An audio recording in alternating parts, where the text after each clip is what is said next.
Hi, welcome back. Today, we will learn how to configure REST SOAP API. In this video, we will walk you through the process of configuring an API. Among the various available types in Vahana Cloud Platform, we will focus on REST SOAP APIs. To begin, click on VDLC, that are the 9 dots, and navigate to Development. Select Middleware and click on vConnect. Open the API tab, where you'll see that REST SOAP is selected by default. Now, let's create the API. Under API Request Details, enter a name for your API. Navigate to Endpoint Details and click the plus icon under URL. Create a new variable with a memorable name. Provide the required URL for the sandbox environment and click on Submit. From the drop-down under URL, select the one you just created. And from the method drop-down, select Get. Tick this checkbox and move towards Endpoint Header Details. Skip and move towards Endpoint Path Param Details tab and define the required path parameters for path param 1. Now, set a name and select Environment as the source of value.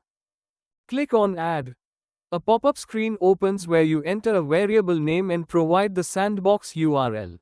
Click on Submit. Now, open the drop-down and select the value you just created. Click on Add New Path Param Details to add Path Param 2. Assign a name and set the source of value as Environment. Click on Add. Define a variable name, and enter Sandbox 3000. Then, select the created value from the drop-down.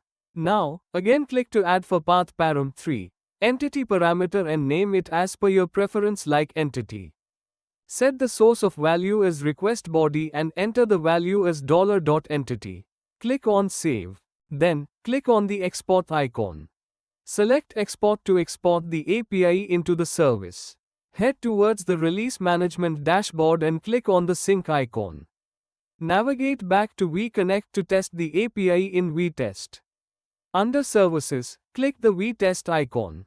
Then, click Send to execute the request. Verify that the response body is received successfully. If you want to know how to use this in vDesigner, watch How to Consume API in vDesigner. Thank you for watching, and happy learning.